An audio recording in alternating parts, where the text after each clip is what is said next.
সর্বপ্রথম আমি কয়েকটা কথা বলি, তারপর উদাহরণস্বরূপ একটা হাদিস দিয়ে আমি তার দলিল দেই।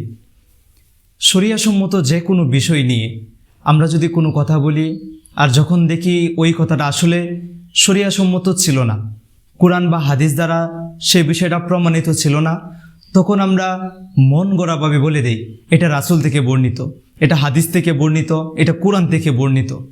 অথচ এটা কত বড় মারাত্মক একটা গুনাহ। আমরা ভাবি যে আমি আসরের পর 2 রাকাত নামাজ বেশি পড়ার জন্য বলছি, 4 রাকাত নামাজ বেশি পড়ার জন্য বলছি, কিংবা যে কোনো হারাম নিষিদ্ধর দিন একটা নফল আমলকে আমি সুন্নাহ বানিয়ে দিলাম, আর আমি বলে দিলাম যে এটা নবী সাল্লাল্লাহু আলাইহি ওয়াসাল্লাম থেকে বর্ণিত। ঠিক এমন মানুষদের জন্য নবী সাল্লাল্লাহু আলাইহি ওয়াসাল্লাম বলেছেন, অর্থাৎ আপনার নবী মুহাম্মদ বলেছে, মান কাযিবা আলাইয়া মুতাআম্মিদান ফালইয়াতাবাওয়া মাকআদাহু মিনান নার। অর্থাৎ যে ব্যক্তি আমার নামে মিথ্যা কোনো অপবাদ দিবে, অর্থাৎ আমি একটা হাদিস বলি নাই আর সে সেই বিষয়টাকে, সেই কথাটাকে হাদিস বলে চালিয়ে দিল, তাহলে সে যেন তার স্থানকে, তার জায়গাকে জাহান্নামে বানিয়ে দেয়।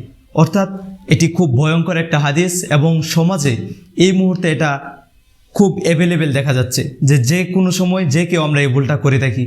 আমাদের মনের বিরুদ্ধে গেলেই আমরা জাস্ট বলে দেই যে এটা হাদিস থেকে প্রমাণিত। আমরা সবাই সতর্ক থাকার চেষ্টা করব ইনশাআল্লাহ।